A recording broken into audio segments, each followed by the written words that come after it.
Hello nursing aspirants, welcome to our channel. আশা করি সকলে ভালো আছো, সুস্থ আছো। তোমরা অলরেডি ভিডিওটি টাইটেল এবং থাম্বনেল দেখে বুঝে নিয়েছো এই ভিডিওটিতে আমি কোন বিষয়ে আলোচনা করতে চলেছি। আজ এই ভিডিওটি গুরুত্বপূর্ণ হবে এএনএম জিএনএম 2026 এবং জেনপাস ইউজি 2026 এর সকল ক্যান্ডিডেটদের জন্য। তোমরা যারা কাউন্সিলিং প্রক্রিয়ায় বসতে চলেছো, তোমাদের যে ডকুমেন্টসগুলো লাগবে তার মধ্যে একটি গুরুত্বপূর্ণ ডকুমেন্টস হলো ডোমিসাইল সার্টিফিকেট। আজ এই ভিডিওতে আমি আলোচনা করব ডোমিসাইল সার্টিফিকেট কি করে তৈরি করবে, ডোমিসাইল সার্টিফিকেট কোথা থেকে ডাউনলোড করবে এবং ডোমিসাইল সার্টিফিকেটের প্রোফর্মাগুলো তোমাদেরকে কিভাবে ফিল আপ করতে হবে। ভিডিওটি কেউ স্কিপ করবে না, ভিডিওটি শুরু থেকে শেষ অবধি দেখো, তাহলে তোমাদের প্রোফর্মা সম্পর্কে যে সমস্ত ডাউটগুলো আছে সব ক্লিয়ার হবে। নার্সিং এক্সাম সংক্রান্ত সমস্ত আপডেট সবার আগে পাওয়ার জন্য চ্যানেলটি সাবস্ক্রাইব করে পাশে থাকা বেল আইকনটি প্রেস করে দিও। আমরা প্রথমে দেখব এই প্রোফর্মাগুলো আমাদেরকে কোথা থেকে ডাউনলোড করতে হবে। প্রথমে গুগল ক্রোমে গিয়ে West Bengal joint entrance examination বোর্ডের অফিসিয়াল ওয়েবসাইট ওপেন করব। অফিসিয়াল ওয়েবসাইটে আসার পর তোমরা দেখতে পাবে এক্সামিনেশন বলে একটি অপশন আছে। এই এক্সামিনেশন অপশনে ক্লিক করতে হবে। এক্সামিনেশন অপশনে ক্লিক করার সঙ্গে সঙ্গে তোমাদের সামনে WBJEE, জেনপাস ইউজি, JELET, JECA এরকম সব অপশন চলে আসবে। এর মধ্যে থেকে তোমাকে জেনপাস ইউজি ক্লিক করতে হবে।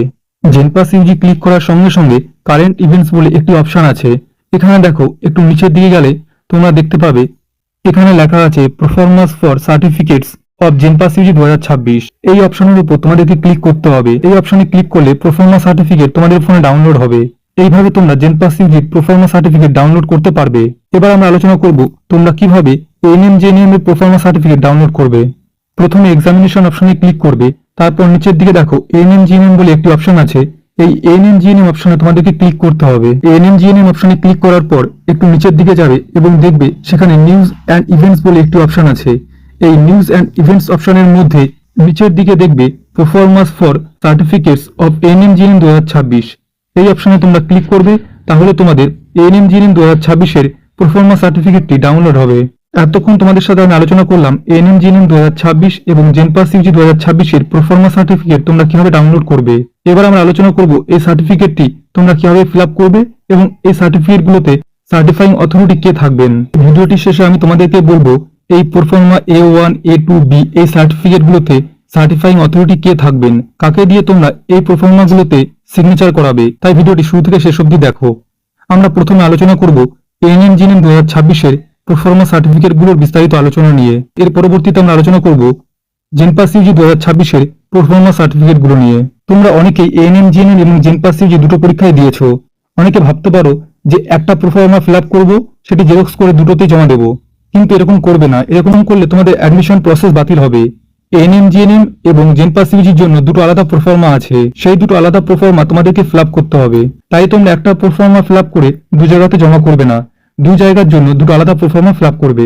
প্রথমে এএনএম জিএনএম 2026 এর প্রোফর্মা A1 কি করে ফিল আপ করবে সেটি দেখাবো। Proforma A1, residential domicile certificate for candidates residing in the state of West Bengal continuously for at least the last 10 years as on 31/12/2025। অর্থাৎ 31/12/2025 অনুযায়ী পশ্চিমবঙ্গের শেষ 10 বছরের বাসিন্দা হলে ফর্মাটি ফিল আপ করতে হবে।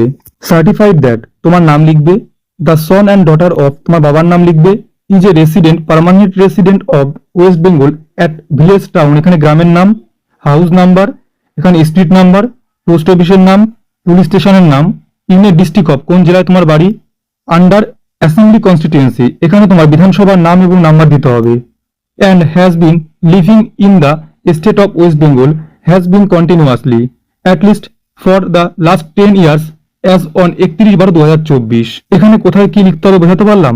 প্রথমে তোমাদেরকে তোমার নাম লিখতে হবে, বাবার নাম লিখতে হবে, কোন গ্রামে বাড়ি, house number, street number, post অফিসের নাম, পুলিশ স্টেশনের নাম, ডিস্ট্রিক্টের নাম এবং কোন অ্যাসেম্বলি কনস্টিটিউয়েন্সিতে তুমি বসবাস করো তার নাম এবং নাম্বার উল্লেখ করতে হবে। ক্যান্ডিডেটস ফটোগ্রাফ, এখানে তোমাদেরকে একটি ছবি লাগাতে হবে এবং photo must be attested by the certifying authority. তুমি যে ছবিটি এখানে লাগাবে ওই ছবির ওপর সার্টিফাইং অথরিটি সই করাবে এবং সিল মারবে। ডান দিকে কি বলছে, signature of the candidate, the candidate must sign here in front of certifying authority. তুমি যে সার্টিফাইং অথরিটিকে দিয়ে সিগনেচার করাবে তার সামনে তুমি এখানে সই করবে। Signature of the certifying authority, এখানে সার্টিফাইং অথরিটি সিগনেচার করবে। Full name of the certifying authority, যে সার্টিফাইং অথরিটি এখানে সই করবে তার নাম ব্লক লেটারে লিখতে হবে। Designation with seal, certifying authority এখানে সই করবে তিনি কোন পদে আছেন তার অফিসিয়াল সিল এখানে মারতে হবে। Office address, office phone number এখানে দিতে হবে। মোবাইল নাম্বার এবং আইডি নাম্বার যদি তিনি চান তাহলেই দেবে, না হলে দিতে হবে না। এবার আমরা ফিল আপ করবো proforma A2, residential domicile certificate for candidates residing in the state of West Bengal continuously for at least last 10 years as on 31/12/2025। প্রথমে এখানে তোমার নাম, the son and daughter of, এখানে তোমার বাবার নাম উল্লেখ করবে। তারপরে বলছে যে হ্যাজ পাসড দ্য 10+2 এক্সামিনেশন, অর্থাৎ 12 ক্লাস পাস করেছো ইন দ্য ইয়ার, কোন বছর তুমি 12 ক্লাস পাস করেছো সেটি এখানে উল্লেখ করতে হবে। যদি তুমি লাস্ট ইয়ারে 12 ক্লাস পাস করে থাকো তাহলে তোমাকে এখানে কিছু উল্লেখ করতে হবে না।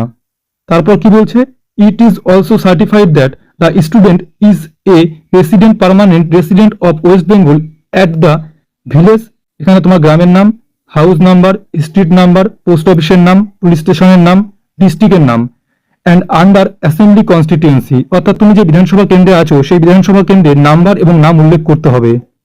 একই রকম ভাবে তোমাদেরকে এখানে একটি ছবি লাগাতে হবে এবং ছবির উপরে সার্টিফাইং অথরিটিকে দিয়ে সই করাতে হবে এবং সিল মারতে হবে। ডান দিকে তোমাদেরকে একটি সই করতে হবে সার্টিফাইং অথরিটির সামনে। নিচে কি করতে হবে, সার্টিফাইং অথরিটির সিগনেচার করাবে, তার ফুল নাম ব্ল্যাক লেটারে লিখবে এবং তিনি কোন পদে আছেন এবং তার অফিসিয়াল সিল এখানে দেবে। অফিস অ্যাড্রেস উল্লেখ করবে, অফিসের ফোন নাম্বার দেবে এবং সার্টিফাইং অথরিটির মোবাইল নাম্বার এবং আইডি নাম্বার। যদি সার্টিফাইং অথরিটি চান তার মোবাইল নাম্বার এবং আইডি নাম্বার দিতে তাহলে অবশ্যই দেবে, না হলে দিতে হবে না। এবার আমরা আলোচনা করব NMGN 2026 প্রোফর্মা বি কিভাবে ফিল আপ করবো তার সম্পূর্ণ পদ্ধতি।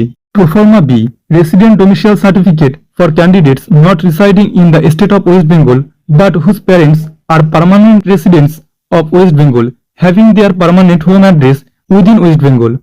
প্রোফর্মা বিতে বলছে, ধরো তুমি পশ্চিমবঙ্গের বাসিন্দা নও, অর্থাৎ তুমি পড়াশোনা বা কোনো কাজের জন্য তুমি পশ্চিমবঙ্গের বাইরে থাকো, কিন্তু তোমার বাবা অথবা মা পশ্চিমবঙ্গের বাসিন্দা, তাহলে তোমাকে এই ফর্মটি ফিল আপ করতে হবে। এই ফর্মটি যদি তুমি না ফিল আপ করো তাহলে তোমার অ্যাডমিশন বাতিল হবে।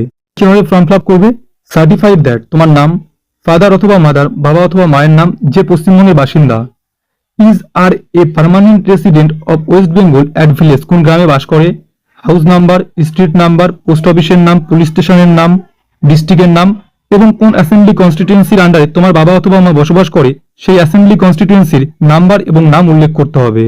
এরপর একই রকম ভাবে এখানে তোমাকে একটা তোমার ছবি লাগাতে হবে। এখানে তোমার বাবা অথবা মা যার নাম তুমি উপরে উল্লেখ করলে তার একটা ছবি লাগাতে হবে। এই দুটো ছবির উপরেই সার্টিফাইং অথরিটিকে দিয়ে সই করাবে এবং সিল মারবে। ডান দিকে লক্ষ্য করো, দেখো কি বলছে, ফাদার্স অথবা মাদার্স সিগনেচার, উপরে তুমি বাবা অথবা মা যার নাম উল্লেখ করেছো এখানে তাকে দিয়ে সিগনেচার করাবে। নিচে কি বলছে, ক্যান্ডিডেট সিগনেচার, এখানে তুমি তোমার সিগনেচার করবে সার্টিফাইং অথরিটির সামনে। Full name of certifying authority, certifying অথরিটির ফুল নেম ব্ল্যাক লেটারে লিখবে। Designation with seal, certifying authority কোন পদে আছে সেই পদের নাম এবং সিল উল্লেখ করবে। অফিস অ্যাড্রেস, তুমি যে সার্টিফাইং অথরিটিকে দিয়ে সিগনেচার করালে তার অফিসটি কোথায় অবস্থিত সেই অফিস অ্যাড্রেস দেবে। অফিস ফোন নাম্বার দেবে, মোবাইল নাম্বার, আইডি নাম্বার, যদি সার্টিফাইং অথরিটি মোবাইল নাম্বার এবং আইডি নাম্বার দিতে চায় তাহলে এখানে উল্লেখ করবে, না হলে দিতে হবে না। এই ছিল NMGN 2026 প্রোফর্মা A1, A2 এবং প্রোফর্মা বি অর্থাৎ ডোমিসাইল সার্টিফিকেটের সম্পূর্ণ ফিল আপ পদ্ধতি। এবার আমরা আলোচনা করব জেনপাস সিজি 2026 ডোমিসাইল সার্টিফিকেটের প্রোফর্মা A1, A2 এবং প্রোফর্মা বি কিভাবে ফিল আপ করবো। NMGN প্রোফর্মা ফিল আপ করার সময় আমি তোমাদেরকে বলেছিলাম যে সেখানে উল্লেখ করা ছিল NMGN 2026, দেখো এখানে উল্লেখ করা আছে জেনপাস সিজি 2026। এই প্রোফর্মা A1 কিভাবে ফিল আপ করবো, residential domicile certificate for candidates residing in the state of West Bengal continuously for at least last 10 years as on 31/12/2025, certified that তোমার নাম উল্লেখ করবে, the son and daughter এখানে তোমার বাবার নাম উল্লেখ করবে, is a resident and permanent resident of West Bengal at village এখানে সেই তোমার গ্রামের নাম, house number, street number, post অফিসের নাম, পুলিশ স্টেশনের নাম, ডিস্ট্রিক্টের নাম। এরপর এখানে তুমি তোমার একটি ছবি লাগাবে এবং ডান দিকে সিগনেচার করবে সার্টিফাইং অথরিটির সামনে। বাদিকে যে ছবিটি লাগাবে ওই ছবিটির ওপর সার্টিফাইং অথরিটি সই করাবে এবং একটি সিল মারবে। Signature of the certifying authority, এখানে সার্টিফাইং অথরিটির সিগনেচার করাবে। Full name of the certifying authority, certifying authority যে সিগনেচার করবে তার নাম ব্লক লেটারে লিখবে। ডেজিগনেশন উইথ অফিসিয়াল সিল, তুমি যে সার্টিফাইং অথরিটিকে দিয়ে সই করালে তিনি কোন পদে আছে সেই পদের নাম এখানে লিখতে হবে এবং অফিসিয়াল সিল এখানে মারতে হবে। অফিস অ্যাড্রেস, সার্টিফাইং অথরিটি অফিসটি কোথায় অবস্থিত তার অ্যাড্রেস দিতে হবে, অফিস ফোন নাম্বার দিতে হবে, মোবাইল নাম্বার এবং আইডি নাম্বার, যদি সার্টিফাইং অথরিটি চায় তার মোবাইল নাম্বার এবং আইডি নাম্বার দেবে তাহলে দিতে পারেন, না হলে দিতে হবে না। এটা ছিল জেনপাস সিজি 2026 প্রোফর্মা A1 এর ফিল আপ পদ্ধতি। এবার আমরা আলোচনা করব জেনপাস ইউজি 2026 এর প্রোফর্মা A2 ফিল আপ পদ্ধতি নিয়ে। Proforma A2 residential domicile certificate for candidates residing in the state of West Bengal continuously for at least last 10 years as on 31/12/2025। Certified that তোমার নাম উল্লেখ করবে, the son and daughter of তোমার বাবার নাম উল্লেখ করবে, has passed the 10+2 examination in the year, কোন বছর তুমি উচ্চ মাধ্যমিক পাশ করেছো সেই বছরটি উল্লেখ করবে। যদি তুমি লাস্ট ইয়ারে উচ্চ মাধ্যমিক পাশ করে থাকো তাহলে তোমাকে এখানে কিছু লিখতে হবে না। It is also certified that student is a resident permanent resident of West Bengal at the village, কোন গ্রামে তুমি বসবাস করো, house number, street number, post অফিসের নাম, পুলিশ স্টেশনের নাম, ডিস্ট্রিক্টের নাম এবং তুমি কোন বিধানসভা কেন্দ্রে বসবাস করো সেই বিধানসভা কেন্দ্রের নাম্বার এবং নাম উল্লেখ করবে। প্রোফর্মা A1 এর মতো এখানে তোমাকে তোমার ছবি লাগাতে হবে এবং ডান দিকে তোমাকে সিগনেচার করতে হবে। বাদিকে যে ছবিটি লাগাবে ওই ছবিটির ওপর সার্টিফাইং অথরিটি সই করাবে এবং একটি সিল মারবে। ডান দিকে যে তুমি সিগনেচারটি করবে সার্টিফাইং অথরিটির সামনেই করবে। নিচে কি বলছে, signature of the certifying authority, certifying authority সই করাবে এবং যে সার্টিফাইং অথরিটিকে দিয়ে তুমি সিগনেচার করালে তার নাম ব্লক লেটারে লিখবে। ডেজিগনেশন উইথ অফিসিয়াল সিল, ওই সার্টিফাইং অথরিটি কোন পদে আছে সেই পদটির নাম উল্লেখ করতে হবে এবং অফিসিয়াল সিল মারতে হবে। অফিস অ্যাড্রেস, সার্টিফাইং অথরিটি কোন অফিসে আছেন সেই অফিসে অ্যাড্রেস দিতে হবে, অফিসের ফোন নাম্বার দিতে হবে। মোবাইল নাম্বার এবং আইডি নাম্বার যদি সার্টিফাইং অথরিটি চান তবেই দেবে, নাহলে দিতে হবে না। এটি ছিল জেনপাস ইউজি 2026 এর প্রোফর্মা A2 ফিল আপ পদ্ধতি। এবার আমরা আলোচনা করব জেনপাস ইউজি 2026 এর প্রোফর্মা B কিভাবে ফিল আপ করব। Proforma B residential domicile certificate for candidates not residing in the state of West Bengal but whose parents are permanent resident of West Bengal having their permanent home address within West Bengal. Proforma বিতে কি বলছে যে তুমি ধরো পশ্চিমবঙ্গের বাসিন্দা নও, কিন্তু তোমার বাবা অথবা মা কেউ একজন পশ্চিমবঙ্গের বাসিন্দা, তাহলে তোমাকে এই ফর্মটি ফিল আপ করতে হবে। এই ফর্মটি তুমি কিভাবে ফিল আপ করবে, সার্টিফাইড দ্যাট তোমার নাম লিখবে, ফাদার অথবা মাদার অফ তোমার বাবা অথবা মা যে পশ্চিমবঙ্গের বাসিন্দা তার নাম উল্লেখ করবে, ইজ অথবা আর a permanent resident of West Bengal at village, কোন গ্রামে তুমি বসবাস করো, হাউস নাম্বার দেবে, স্ট্রিট নাম্বার দেবে, পোস্ট অফিসের নাম লিখবে, পুলিশ স্টেশনের নাম লিখবে, ডিস্ট্রিক্টের নাম লিখবে এবং কোন বিধানসভা কেন্দ্রে তোমার বাড়ি সেই বিধানসভা কেন্দ্রের নাম্বার এবং নাম উল্লেখ করবে। তোমাকে তোমার ছবি লাগাতে হবে, তোমার বাবা অথবা মা যার নাম তুমি উপরে উল্লেখ করলে তার ছবি লাগাতে হবে। ডান দিকে উপরে তোমার বাবা অথবা মা যার নাম তুমি উপরে লিখেছো তাকে দিয়ে সিগনেচার করাবে এবং ডান দিকের নিচে সার্টিফাইং অথরিটির সামনে তুমি এখানে সিগনেচার করবে। বাদিকে যে ছবি দুটো তুমি লাগালে এই ছবি দুটোর ওপর সার্টিফাইং অথরিটি সই এবং সিল মারবে। Signature of the certifying authority, certifying অথরিটিকে দিয়ে সই করাবে এবং সার্টিফাইং অথরিটির নাম ব্লক লেটারে লিখবে। Designation with official seal, certifying authority কোন পদে আছেন সেই পদের নাম এবং অফিসিয়াল সিল এখানে মারবে। অফিস অ্যাড্রেস, সার্টিফাইং অথরিটি কোন অফিসে থাকেন সেই অফিসে অ্যাড্রেস দেবে, অফিস ফোন নাম্বার দেবে, মোবাইল নাম্বার এবং আইডি নাম্বার যদি সার্টিফাইং অথরিটি চায় তার মোবাইল নাম্বার এবং আইডি নাম্বার দেবে, তাহলে তুমি এখানে লিখবে, না হলে লিখতে হবে না। এটা ছিল জেনপাস ইউজি 2026 এর প্রোফর্মা বি ফিল আপ পদ্ধতি। এবার আমরা আলোচনা করব এই প্রোফর্মাগুলোতে কারা সিগনেচার করবে, অর্থাৎ এই প্রোফর্মাগুলোতে সার্টিফাইং অথরিটি কারা থাকবেন। প্রথমে আলোচনা করব প্রোফর্মা A1 এবং প্রোফর্মা B তে সার্টিফাইং অথরিটি কারা থাকবেন। District magistrate, additional district magistrate, deputy magistrate, deputy collector, divisional officer, block development officer. এছাড়া প্রোফর্মা A1 এবং প্রোফর্মা B তে সিগনেচার করতে পারবে superintendent of police, additional superintendent of police, sub divisional police officer. এই সকল অফিসাররা প্রোফর্মা A1 এবং proforma B তে সিগনেচার করতে পারবে।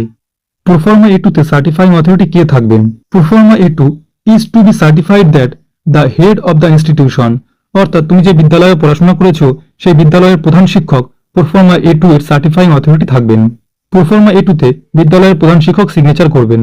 তাহলে তোমাদেরকে প্রোফর্মা A1, A2 এবং B এই প্রোফর্মাগুলোতে সার্টিফাইং অথরিটি কারা থাকবেন, কোন অফিসারদের দিয়ে এই প্রোফর্মাগুলোতে সিগনেচার করাতে হবে, এটুকু বোঝাতে পারলাম। তোমরা অনেকে আবার MLA MP কে দিয়ে সিগনেচার করাও। MLA MP কে দিয়ে সিগনেচার করালে হবে না। দেখো এখানে কি বলছে, MLA or MP are not acceptable, অর্থাৎ এই প্রোফর্মাগুলোতে MLA MP রা সিগনেচার করতে পারবে না। তাহলে তোমাদেরকে কাদের দিয়ে সিগনেচার করাতে হবে, প্রোফর্মা A2 এর ক্ষেত্রে বিদ্যালয়ের প্রধান শিক্ষক এবং প্রোফর্মা A1 এবং B এর ক্ষেত্রে BDO, SDO, SP, additional SP এই সকল অফিসাররা। যেহেতু NM, GNM এবং জেনপাস ইউজির মডেল অ্যান্সার কি এবং ওএমআর রেকর্ডের রেসপন্স ইতিমধ্যে প্রকাশিত হয়ে গেছে, সামনে তোমাদের ফাইনাল রেজাল্ট এবং র্যাঙ্ক কার্ড প্রকাশিত হবে। তোমাদের ফাইনাল রেজাল্ট এবং র্যাঙ্ক কার্ড সামনের সপ্তাহে প্রকাশিত হওয়ার সম্ভাবনা আছে। তাই এখনই তোমরা এই প্রোফার্মাগুলো ফিল আপ করে সার্টিফাইং অথরিটিকে দিয়ে সিগনেচার করিয়ে ডোমিসিয়াল সার্টিফিকেট তৈরি করে নাও। র্যাঙ্ক কার্ড প্রকাশিত হওয়ার পর কাউন্সিলিং এ অংশগ্রহণ করলে তোমরা কিন্তু আর এই প্রোফার্মাগুলো ফিল আপ করার সময় পাবে না, তখন তোমাদের তাড়াহুড়ো লেগে যাবে।